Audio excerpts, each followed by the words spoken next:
Bonjour et bienvenue dans ce nouveau live. Je suis Émilie, la créatrice du site Carnet de Milly. Et aujourd'hui, pour vous, j'interviewe Cannelle, de la marque Canaille et Bobine. Donc, je suis ravie de vous la présenter. Bonjour à Bonjour tous, Cannelle. bonjour. Donc je suis Canel, la créatrice de la marque Canaille et Bobine, création de couture. Voilà, donc de la couture, du fait main, économique et écologique. Et c'est vraiment ce que j'ai retrouvé en rencontrant, en fin de compte, Cannelle. Donc, comme toujours, n'hésitez pas, j'ai préparé ma petite liste de questions, mais je vous invite, vous aussi, à lui poser des questions en commentaire. Cannelle, peux-tu nous dire qui tu es et ce que tu fais? Alors donc je m'appelle Canel Papillon. Je suis une jeune femme et je suis surtout une jeune maman d'un petit garçon de 2 ans et demi. Et en fait, suite à la naissance de mon fils, j'ai créé mon entreprise de couture justement zéro déchet en décembre 2019. Donc l'entreprise s'appelle Canaille et Bobine. En fait, simplement le nom de l'entreprise vient de mon surnom, Canaille, vu que mon prénom c'est Canel. Et Bobine, c'était vraiment pour retrouver l'esprit couture, en fait, ma passion. Le logo, ça représente un papillon, parce que mon nom de famille, c'est Papillon. Donc, je voulais vraiment retrouver ce côté très personnel, en fait, de ma marque dans le logo. Et puis, à l'intérieur, on retrouve en fait une canette justement de couture et une aiguille qui la transperce. C'était pour retrouver un petit peu ce côté amour de la couture comme la flèche de Cupidon. Ok. Donc, comme beaucoup de personnes que je référence, eh bien, c'est une vraie aventure humaine. Et ce que j'ai tout de suite apprécié au niveau de ta marque et de tes produits, c'est qu'en fin de compte, on te retrouve à l'intérieur de ces produits, autant dans les couleurs que dans les astuces. Et justement, parce que tu es une jeune maman, je trouve que tes produits sont complètement adaptés et du coup, enfin, pour moi, c'est important aussi de retrouver, en fin de compte, des produits dans lesquels on retrouve aussi la créatrice. Parce qu'avant d'être un produit, c'est une personne. Et c'est vraiment ce qu'aujourd'hui, j'ai envie d'exprimer par rapport à mon site. Donc bien sûr que quand je t'ai rencontré, donc pour la petite info, j'ai rencontré Canel sur un marché de créateurs. Et j'avoue que j'ai eu tout de suite un coup de foudre. Je pense qu'on peut très facilement avoir des petits produits comme ça, très simples et qui peuvent être utilisés au quotidien. Et justement, c'est ce que Canel propose dans toute sa gamme de produits. Donc, on va passer à la question 2. Donc, d'où est venue l'idée de vivre avec zéro déchet? Alors, en fait, ça a été vraiment révélateur à la naissance de notre fils. Donc, ça fait 2 ans et demi maintenant. Avant, j'avais pas forcément, mais ça, on reviendra après, j'avais pas du tout ce mode de consommation-là. Voilà, ça a eu vraiment cet effet révélateur. Et puis, je me suis inspirée d'un livre que j'ai avec moi, que je vous présenterai tout à l'heure un petit peu. Euh, En fait, suite à la naissance de mon fils, on s'est vraiment rendu compte de l'empreinte carbone et de tout ce qu'on allait laisser de négatif. Alors, à notre petite échelle, bien évidemment, mais en répercussion avec la totalité de la population, c'était vraiment énorme. Et puis l'écologie, ça a commencé quand même à nous travailler de plus en plus. Ça a pris de plus en plus de place aussi dans les discussions, que ce soit dans la famille, entre amis, etc., même au niveau politique. Donc voilà, donc j'ai commencé en fait par coudre des choses toutes simples pour moi, pour ma famille, pour mes amis. Et puis voilà, ça a grossi, grossi, grossi. Et puis on a commencé à me passer des commandes. Et donc j'ai créé mon entreprise à ce moment-là. Donc ça s'est passé par la couture et puis pas que en fait via ce livre-là, je me suis rendu compte que on pouvait faire des choses par soi-même, que ce soit des cosmétiques ou même des produits ménagers. J'ai rencontré Émilie justement qui qui réalise des box justement comme ça. Donc c'est vraiment des choses toutes simples auxquelles on ne pense pas forcément des choses pareilles, des gourdes. Enfin, après, je reviendrai à tout ça, mais en fait, il y a plein de petites choses du quotidien qui font qu'au final, on peut très très vite réduire de manière très simple en fait nos déchets. Voilà. Tout à fait. Alors, as-tu toujours vécu de cette façon? Sinon, comment as-tu eu le déclic? Alors, donc, comme je le disais tout à l'heure, non, je n'ai pas toujours été zéro déchet. Bien au contraire, hein, je pense que comme beaucoup de personnes, je vivais sans trop réellement me soucier de l'impact qu'on pouvait avoir, même si bien sûr on avait quand même des réflexes souvent avec le tri et choses comme ça commence par là, même si c'est pas nous qui l'avons instauré. Et puis, on a commencé à se lancer des petits challenges, que ce soit entre nous, au sein de notre couple, et puis même entre amis et en famille. Et en fait, c'est venu comme ça. On a commencé à changer nos habitudes au fur et à mesure. Il faut que vraiment que ce soit des petites choses, des petits gestes du quotidien. Et puis, ça permet de réduire au fur et à mesure, en fait. Voilà, tout simplement. Tout à fait, complètement d'accord. Moi, mon déclic, c'était comme toi, la naissance de mes jumeaux. Pour le coup, ça a été révélateur. Je me suis dit, mais comment je peux consommer différemment? Et ça a été aussi au niveau des produits. Je me suis dit, mais est-ce que je peux leur mettre sur leur peau? Est-ce qu'ils risquent rien? Est-ce que et vraiment, ça a été très révélateur chez moi. Je me suis dit, mais je voulais au début utiliser du liniment parce que c'était la mode au moment où mes jumeaux sont arrivés, sauf que ça coûtait très très cher. Et je me suis dit, mais est-ce que je peux pas le créer moi-même en prenant ce liniment? Et j'ai trouvé la recette sur Internet. Et je me suis dit déjà, c'est hyper simple et en plus, c'était très économique. Franchement, on va pas se cacher. L'arrivée de jumeaux, c'est important au niveau budget, hein, clairement, que ça soit les couches, enfin tout ce qui va avec, le lait. En plus, moi, avec des petits prématurés, j'avais plein de choses à acheter en plus. Et le liniment, en fait, je me suis dit, mais c'est simple, c'est rapide, pourquoi je le ferais pas?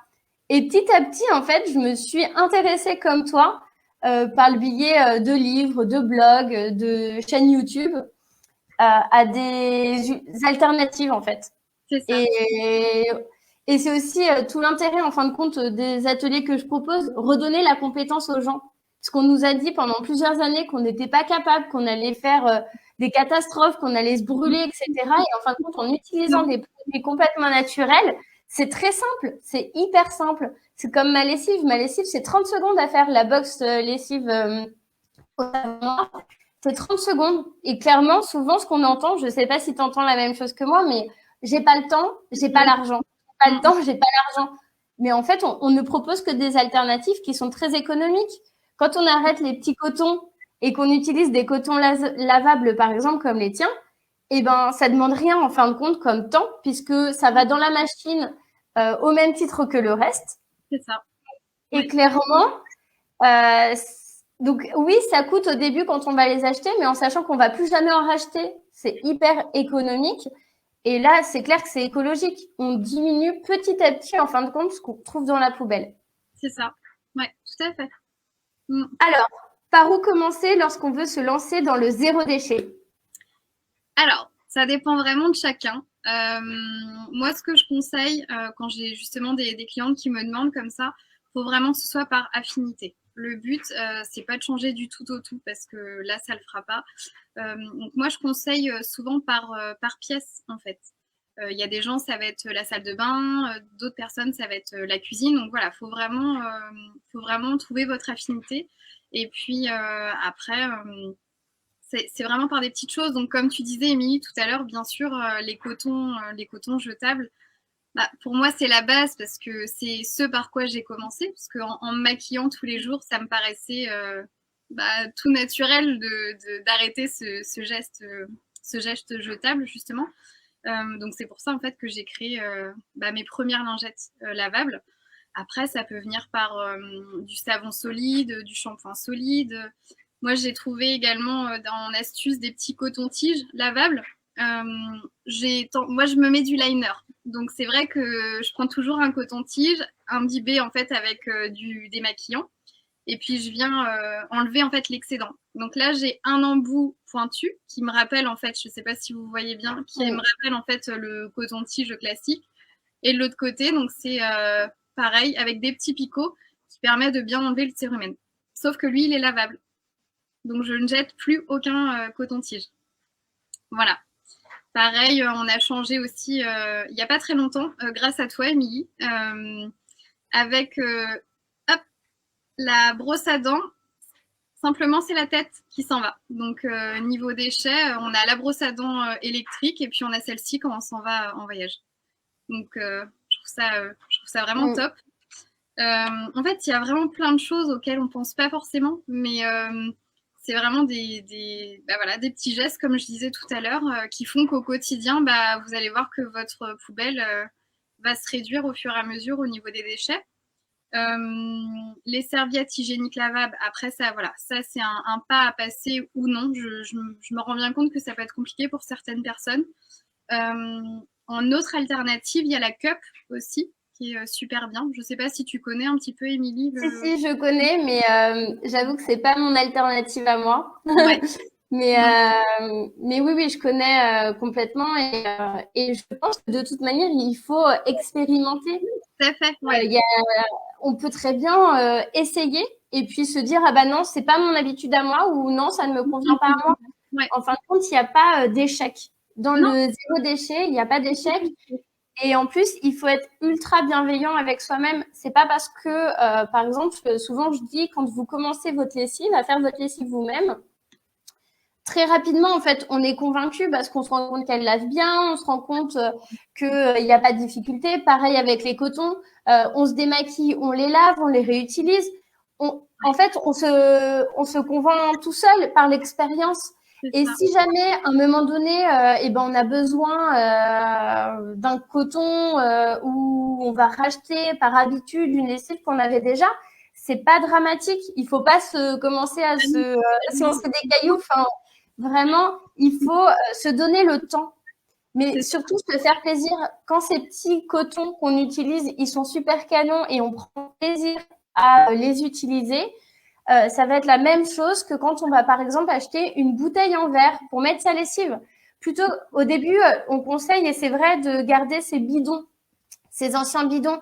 Mais au bout d'un moment, ils sont sales, on n'a plus envie d'avoir du plastique avec soi. Alors oui, on va le jeter. Mais oui, on va le jeter, et ça, c'est certain. Mais derrière, on va racheter une bouteille en verre qui va nous plaire, qui va être peut-être plus pratique à nettoyer et avec laquelle on va sentir bien. Et c'est ça. Et clairement, c'est vachement plus joli aussi, hein, qu'on se le dise. On peut pas mettre de côté le fait qu'on soit des personnes qui vivons dans une société de consommation. Moi, ce que j'invite tout le monde à faire, c'est à consommer de manière différente et plus responsable. C'est-à-dire que quand on achète une bouteille en verre ou qu'on va acheter des cotons, c'est réutilisable à l'infini. Donc clairement, oui, c'est un petit budget au début, mais l'objectif, c'est de perdurer dans le temps. Et en se faisant plaisir, en ayant des petits cotons sympas, en achetant des produits qui nous correspondent et qui nous ressemblent, on se fait plaisir. Donc, les utiliser, c'est plus un problème en fin de compte. C'est clair. Alors, je rebondis sur justement le côté donc lessive, évidemment, bien sûr, tous les produits ménagers, en fait. C'est vrai qu'on peut faire plein de choses. Cosmétiques également. Bon, là, ça demande un peu plus de technicité, mais c'est vrai qu'on a la recette et puis qu'on est débrouillard, finalement, ça se fait très bien. Nous, on a changé également, alors, un truc tout bête, mais les bouteilles d'eau. Donc, il y a des gens qui ne supportent pas l'eau du robinet. Moi, c'était mon cas parce que j'ai le palais assez sensible. Donc, je me rends compte, en fait, des différents goûts au niveau des eaux. Bon, on a de la chance, nous, l'eau du robinet est bonne, mais on a rajouté, en fait, un charbon actif. Alors ça, je ne sais pas si vous connaissez, on en a dans toutes nos gourdes. En fait, le charbon actif, je pense que tout le monde connaît la marque Brita, pour ne pas citer de marque. Mais en fait, l'équivalent, c'est que le charbon actif, c'est naturel. Il suffit de le faire bouillir et ça permet de traiter l'eau. Donc, ça enlève les métaux lourds et tous les goûts, en fait, qu'il peut y avoir dans une eau. Voilà. J'ai mon compagnon qui est adepte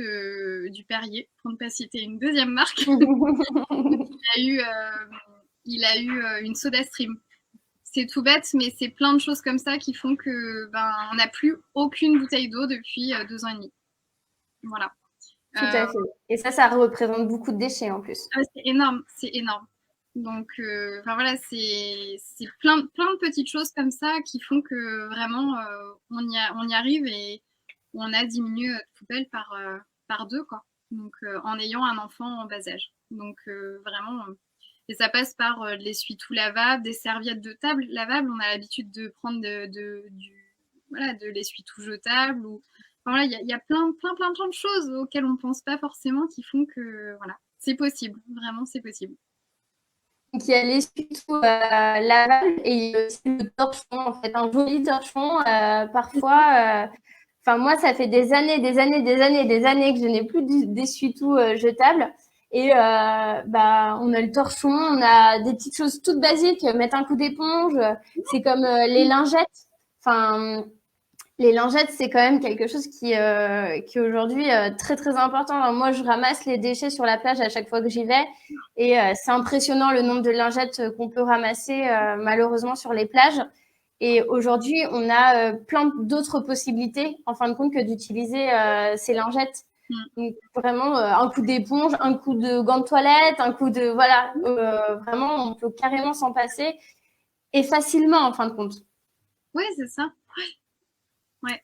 Alors, on va passer à la prochaine question. Quelle habitude de consommation doit-on adopter?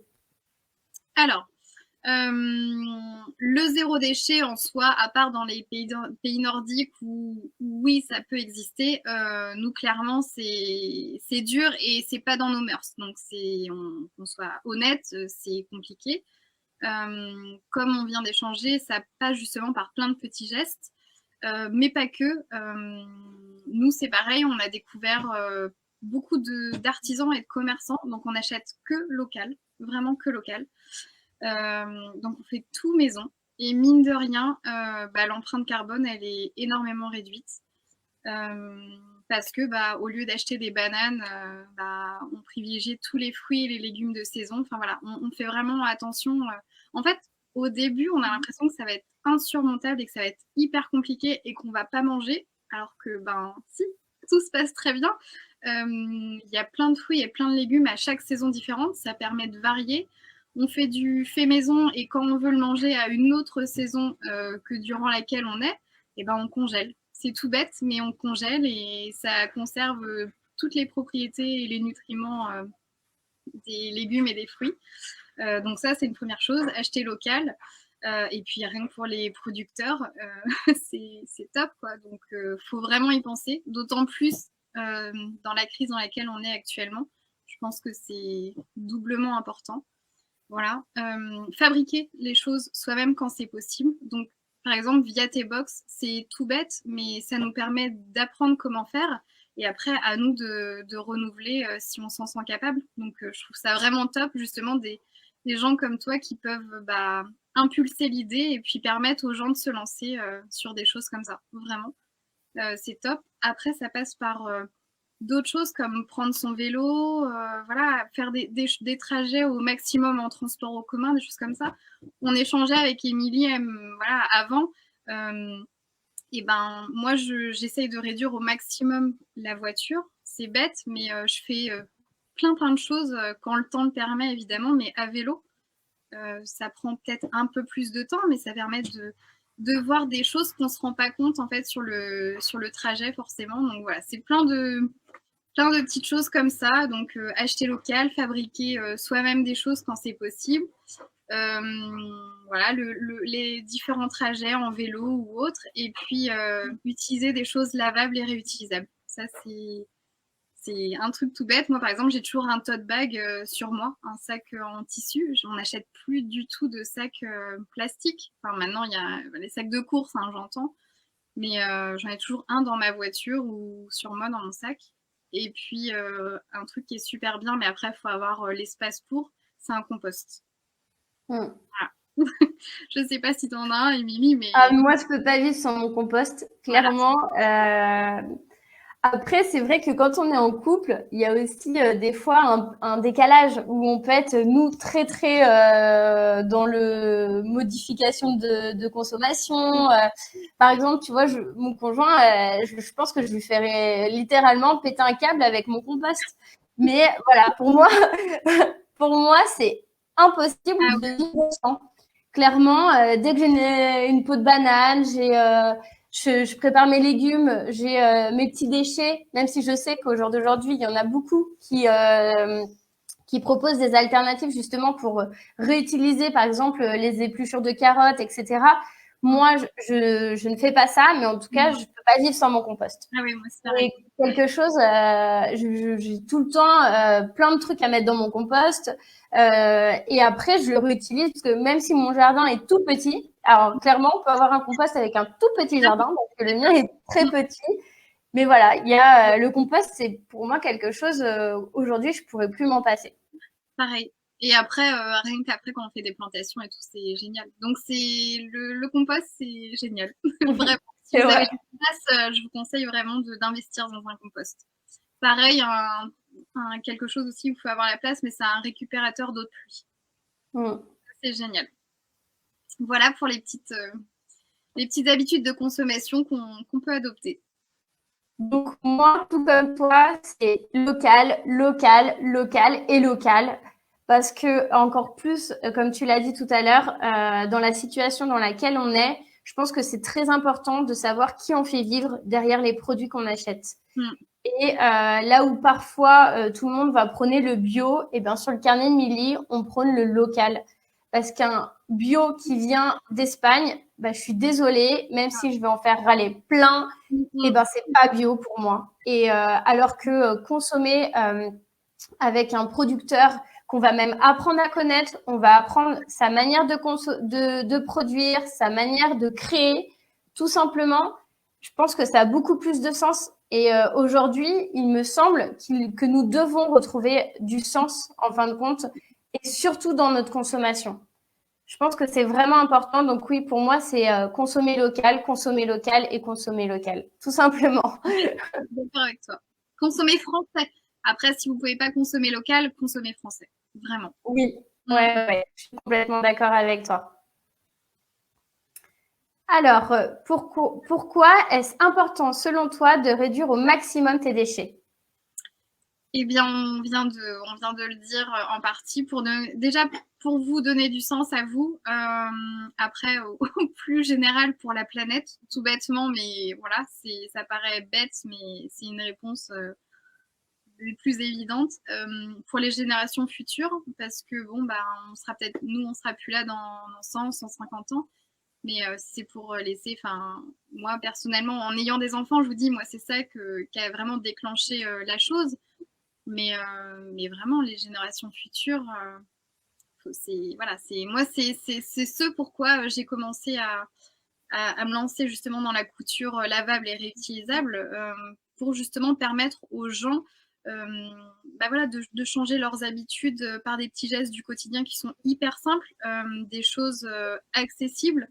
Et voilà, en fait, c'est des choses gratifiantes en plus de tout bête, mais de voir sa poubelle qui réduit de semaine en semaine, c'est des challenges. Donc voilà, c'est tout bête, mais pour la planète, pour les générations futures et pour vous, voilà, pour vous gratifier tout seul. Tout à fait. Alors moi, pourquoi réduire mes déchets? Parce que j'ai d'abord expliqué à mes enfants qu'on ne jetait pas les déchets par terre, qu'il fallait absolument les jeter dans une poubelle. Et très vite, je me suis dit, mais ok, Émilie, tu mets tes déchets à la poubelle et qu'est-ce que devient cette poubelle? Et petit à petit, en me renseignant, je me suis rendu compte que bah, mes déchets, en fin de compte, elles pouvaient potentiellement se retrouver dans l'océan. Ça pouvait se retrouver un peu partout. Et j'avais pas en fait envie de juste me sentir contente de mettre ça à la poubelle. J'avais envie de comprendre le cheminement, en fin de compte, de ce déchet. Et comme je l'ai dit tout à l'heure, je me suis mise aussi à ramasser les déchets sur la plage. Et j'ai pris conscience, en fin de compte, en ramassant, de ce que je ne pouvais plus consommer. Les cotons-tiges. Les cotons-tiges, c'est impressionnant. Parfois, sur 1 heure à 2 heures de ramassage, on pouvait trouver une cinquantaine de cotons-tiges. Et ça fait peur. Les lingettes, pareil. Très vite, je me suis rendu compte que les lingettes, c'était plus possible. Je pouvais plus en utiliser parce que, enfin, il y en avait tellement sur la plage que c'était pas possible. Les bouchons aussi, les bouchons de bouteilles.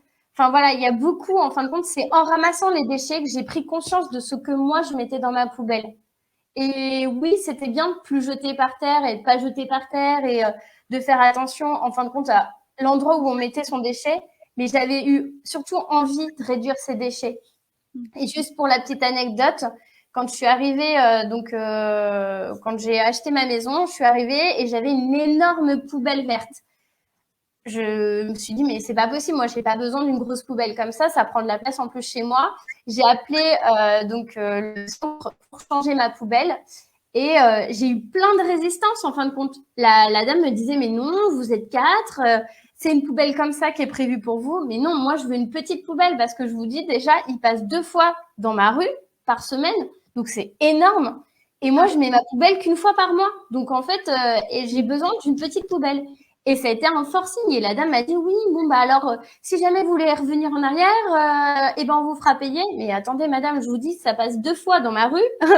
Donc, clairement, il y a suffisamment de passages pour que j'ai pas besoin de revenir à une énorme poubelle. Alors, je sais pas toi, mais moi, j'ai une petite poubelle et je la mets une fois par mois et c'est parfait, quoi. Ouais. Donc, rien qu'en diminuant, en fait, votre contenant, vous allez, du coup, peut-être mettre moins aussi à la poubelle. Parce que du coup, pendant les temps de... Moi, j'ai la chance d'avoir une cheminée. Et ben, je brûle tout ce qui est carton, je brûle tout ce que je peux, en fin de compte. Donc voilà. Alors, as-tu des chiffres à nous communiquer? Alors, oui. Alors, je vais pas m'étendre sur toutes les créations. Je vais partir sur des choses toutes bêtes comme ça. Donc, la lingette lavable, faut savoir que pour 1 kg de coton, il faut un peu plus de 5000 litres d'eau à produire. Donc, c'est énorme. Et après, en moyenne, les gens consommeraient entre 720 et 1200 cotons par an jetables.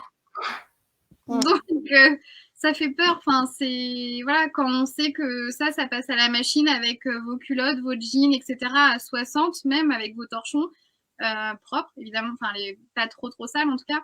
Voilà, ça passe au quotidien et c'est à l'infini. Donc voilà. Donc ça, c'est pour les cotons.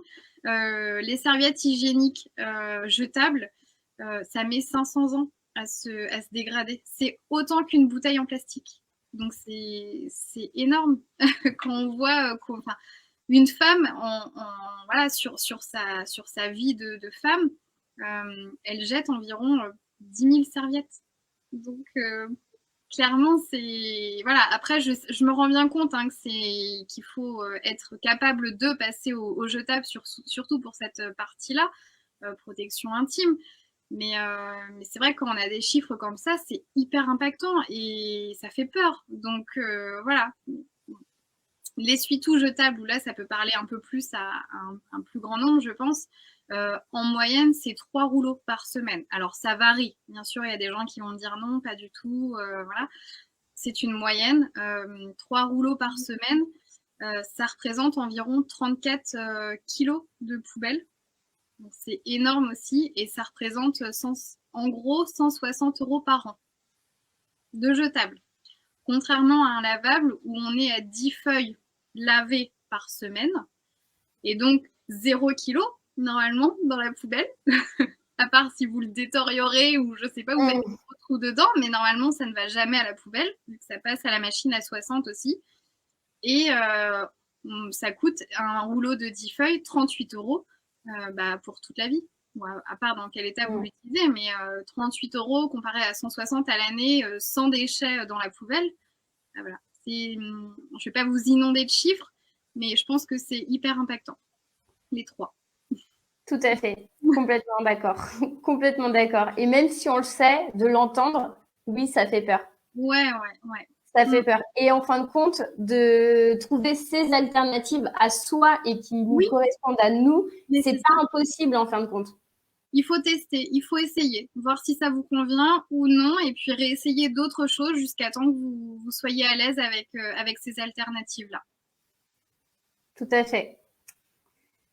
Alors, tu es maman, quelles sont tes astuces et conseils pour consommer différemment pour bébé? Alors, à la naissance de mon fils, ça a été les lingettes lavables, forcément. Alors, je ne dois pas vous cacher qu'au début, quand c'était des selles, ça a été un peu réticent. Après, une fois qu'on a l'habitude, maintenant c'est le pot, donc voilà, ça se passe bien hein, au final. Mais c'est vrai que les lingettes lavables, pour moi, ça a été vraiment le tout premier geste pour lui. Après, n'hésite pas à rajouter, peut-être qu'il y a des choses que je vais oublier et que je fais également, mais en fait, à vivre au quotidien, on n'y pense pas forcément. Donc les couches lavables aussi. Le fait maison, mais ça j'en ai parlé tout à l'heure, que du fait maison avec de la congélation, justement, pour qu'ils puissent avoir des fruits de saison hors temps de saison. Du local, forcément, avec circuit court. Un petit truc tout bête, mais notre fils, il est très compote et il adore les compotes, les pommes potes, vous savez, en gourde, comme ça. Et ben, on a trouvé l'astuce de... alors, ça a été un petit coup, mais des gourdes réutilisables et lavables. Donc, on fait toujours nos compotes fait maison et comme ça, il peut toujours boire, lui, comme il veut, dans les gourdes qui sont lavables. Les yaourts, bon, ça, j'en fais depuis des années, mais les yaourts fait maison. Donc, j'ai ma yaourtière, mes pots en verre et puis j'achète mon lait en bouteille en verre, mais après, ça, chacun fait comme il veut. Mais voilà, donc j'ai ma yaourtière, je fais mes flancs, mes yaourts, tout maison. Après, ça demande du temps, mais une fois que c'est fait, sincèrement, mes yaourts, ça prend 5 minutes à tout casser dans le saladier. Après, ça cuit tout doucement dans ma yaourtière pendant la nuit et le matin, du coup, tout est prêt. Donc voilà, du fait maison encore. Et puis, alors, ça s'est développé de plus en plus depuis pas mal d'années maintenant, l'occasion.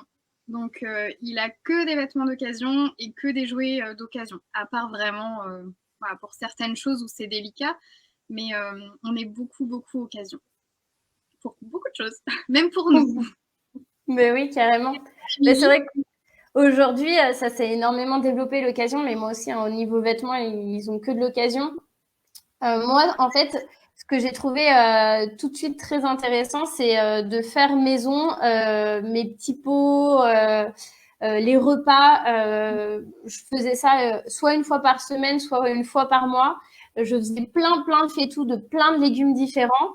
Et je congelais, en fait, au tout début, c'était en glaçons. Alors, je ne sais pas si tu as utilisé aussi cette formule de glaçons, mais c'était génial parce que je faisais les carottes, les pommes de terre, les courgettes, plein de glaçons. Et quand on avait envie de leur composer un repas, on mettait les petits glaçons, on faisait les goûts qu'on voulait. Et ça, je les faisais, mais j'en faisais énormément en fin de compte, pour toujours avoir de quoi faire un petit repas rapidement. Et moi, ça m'a beaucoup aidée. Et en fait, je pense que tout le monde a fait l'expérience, mais une fois tu vas chez des amis, tu te dis mince, bon, cette fois-ci, on va leur acheter un plat préparé. Donc on le fait, hein, comme tous les autres, hein, on le fait. Il a bien mangé. On le fait. Non, mais attends, on le fait chauffer. L'odeur est juste immonde. Et moi, je le mange et je goûte tout ce que je donne à mes enfants. Même les médicaments, j'ose le dire. Tout le monde me hurle dessus, mais oui, même ça. Et donc, je goûte et là, je fais non, mais attends, je peux pas donner ça à mon gamin, c'est pas possible, c'est trop dégoûtant. Ah oui, je suis d'accord. Mon conjoint, pareil, goûte et il me dit non, mais attends, on n'est même pas capable de manger ça et on va donner ça à nos enfants. Non, c'est pas possible. Donc, on a fait vite fait une pomme de terre écrasée. Et en fin de compte, on leur a jamais donné un truc tout fait. Et je jette pas la pierre à ceux qui le font. Je le comprends, je le conçois. Et chacun fait comme il veut. Mais juste, alors on est peut-être tombé sur un plat hyper dégueu, je sais pas, peut-être qu'il y en a qui sont très très bons, hein. Je veux bien le croire. Mais là, franchement, on s'est dit, mais on n'est pas capable de donner ça à nos enfants. On n'est pas capable de le manger, on n'est pas capable de le donner à nos enfants. Et économiquement, ça coûte juste une blinde, en fait. C'est hyper cher. Donc, oui, faire maison. Moi, je faisais mon liniment moi-même. J'utilisais des petits cotons lavables. Qu'est-ce que j'ai diminué? Alors moi, il y a juste un truc et je le dis sans aucune honte. J'utilise une fois dans l'année des lingettes jetables. C'est pour les vacances. Parce que pour le voyage, pour moi, c'est inconcevable pendant la voiture parce que j'ai une petite fille qui est souvent malade en voiture. Et du coup, ça arrive souvent, malheureusement, que je sois malade. Et pour moi, je veux pas avoir mon bidon, mon coton. Pour moi, ça, c'est quelque chose que je veux pas, enfin, que je conçois pas pour le voyage. Et donc, j'achète une fois par an une petite pochette de lingettes bio. Et voilà. Et ça, c'est mon indispensable à moi. Et donc, tout le reste de l'année, je suis petit coton. Et au moment de ce voyage, parce que du coup, on part très loin, très longtemps en voiture, et ben voilà, j'ai mes petites lingettes. Oui, mais Et je le dis à tout le monde, c'est OK en fait. oui, mais il faut pas flageller. C'est au rythme de chacun et c'est en fonction de chacun. Donc, bien sûr que moi aussi, je dois avoir plein de choses encore voilà, de jetables entre guillemets, mais ça se fait au fur et à mesure et il faut pas se flageller pour les petites choses qui restent. Ça viendra tant mieux, ça viendra pas, et ben peut-être pas tout de suite, mais peut-être dans plusieurs semaines, plusieurs mois, il n'y a pas de souci. Tout à fait. Et mon premier produit d'entretien, en fin de compte, que j'ai fait, c'est la lessive. Parce que voilà, j'avais envie de consommer différemment. Et puis, j'ai un petit garçon qui a une peau atopique. Donc, du coup, il fallait que je trouve une solution, une alternative aux lessives. Parce que j'avais essayé toutes les lessives qui étaient censées être très bonnes pour la peau. Et ça n'allait toujours pas. Et donc, du coup, ma première action, ça a été de faire ma lessive. Donc, d'abord au savon de Marseille, comme beaucoup. Et quand je me suis rendu compte de cette texture horrible, hyper dure, je me suis dit non. Et en plus, zéro déchet, en 6 mois, tu bousilles ta machine, clairement, t'es pas zéro déchet. Donc, j'ai eu la chance de découvrir le savon noir de Ludovic, donc de l'huilerie de l'Orme Creux à Corbreuse. Et du coup, je suis en amour pour ma lessive au savon noir. Elle sent bon, elle est bien fluide, bien liquide. Et voilà, j'ai trouvé du coup mon alternative à moi et ça va super. En fait, il faut vraiment adapter les produits à sa consommation. C'est ça, tout à fait. Alors, si on souhaite découvrir tes produits, comment peut-on les retrouver? Eh bien, vous pouvez les retrouver directement en allant sur le site justement du carnet de Milly qui s'affiche juste en dessous. Merci Émilie. Et puis, vous pouvez également me suivre sur Instagram, sur Facebook et me retrouver sur mon site internet canaillebobine.com. Voilà, donc n'hésitez surtout pas même à me contacter, je serais vraiment ravie d'échanger avec vous, je reste disponible. Et puis, je vous remercie en tout cas pour ce live. Moi aussi, je te remercie, Canel. Merci beaucoup pour ce moment de partage, pour tes réponses. N'hésitez surtout pas, si en rediffusion, vous souhaitez poser des questions à Canel, on se fera un plaisir de vous répondre. Comme je vous le dis souvent, l'objectif, c'est vraiment de découvrir et de vous faire découvrir des professionnels de qualité et qui sont très bienveillants. Voilà, derrière un produit, vous avez une vraie personne. Et là, je suis ravie de vous présenter du coup Canel. Donc, contactez-la. Vous pouvez lui faire part aussi de vos questionnements, de vos envies. Peut-être elle sera plus à même de vous proposer certains produits en fonction de vos besoins et de vos habitudes. Voilà, donc n'hésitez surtout pas à la contacter, à mettre un petit pouce, un petit cœur pour nous encourager, à repartager ce live s'il vous a plu et nous contacter tout simplement par le billet de nos sites. Donc, Carnet de Milly, donc c'est www.carnetdemilly.fr et pour Canaille et Bobine, c'est www.canailleetbobine.com. Voilà, écoutez, je vous dis à bientôt dans un prochain live et belle journée à vous. Au revoir.